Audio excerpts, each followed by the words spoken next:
விழுந்து போன தாவீதின் கூடாரத்தை நான் மறுபடியும் எடுப்பித்து திறப்புகளை அடைச்சு அதெல்லாம் சீர்படுத்தி நான் முந்தின சீருக்கு நான் கொண்டு வருவேன் அப்படிங்கிறார். பூர்வ நாட்களில் இருந்தது போல அதை ஸ்தாபிப்பேன்.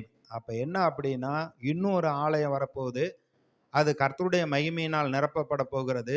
அங்கே ஆலயத்துக்கு வருகிற எல்லாரும் கர்த்தரை துதித்து ஆராதிப்பார்கள், கர்த்தரை கனப்படுத்துவார்கள் என்று சொல்லப்பட்டிருக்கு. தாவீது ஏற்படுத்தின அந்த பாடகர்கள் கீத வாத்தியங்களை வாசிக்கிறது போல அப்படி ஒரு ஆலயம் வரப்போகுதுங்கிறத தீர்க்க தரிசனமா சொன்னாரு. அது இப்ப இந்த காலத்துல நடந்து கொண்டு இருக்கிறது. 1 கொரிந்தியர் 3வது அதிகாரம் 16, 17வது வசனம், நீங்களே தேவனுடைய ஆலயமா இருக்கிறீர்கள் என்றும் தேவனுடைய ஆவி உங்களில் வாசமா இருக்கிறார் என்று அறியாதிருக்கிறீர்களா? ஒருவன் தேவனுடைய ஆலயத்தை கெடுத்தால் தேவன் அதை கெடுப்பார். தேவனுடைய ஆலயம் பரிசுத்தமா இருக்கிறது, நீங்களே அந்த ஆலயம்.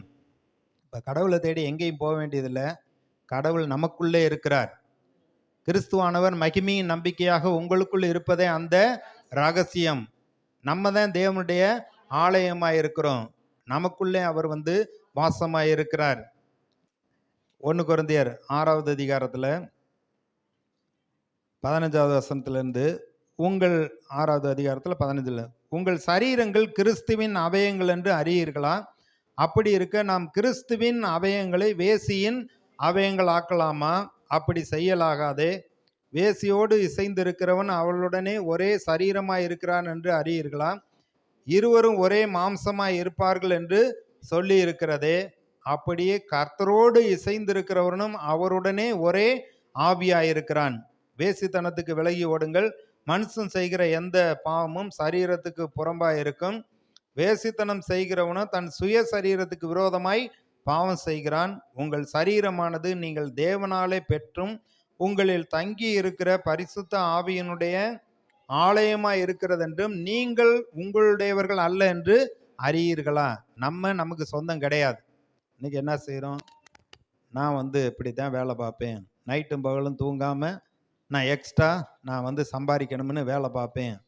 இந்த சரீரத்தை போட்டு ரொம்ப கஷ்டப்படுத்துகிறோம்.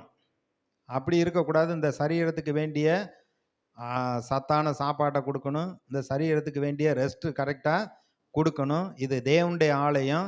இந்த தேவனுடைய ஆலயமாக இருக்கிறதுனால இந்த சரீரம் அவருக்கு சொந்தமானது, நமக்கு சொந்தம் கிடையாது.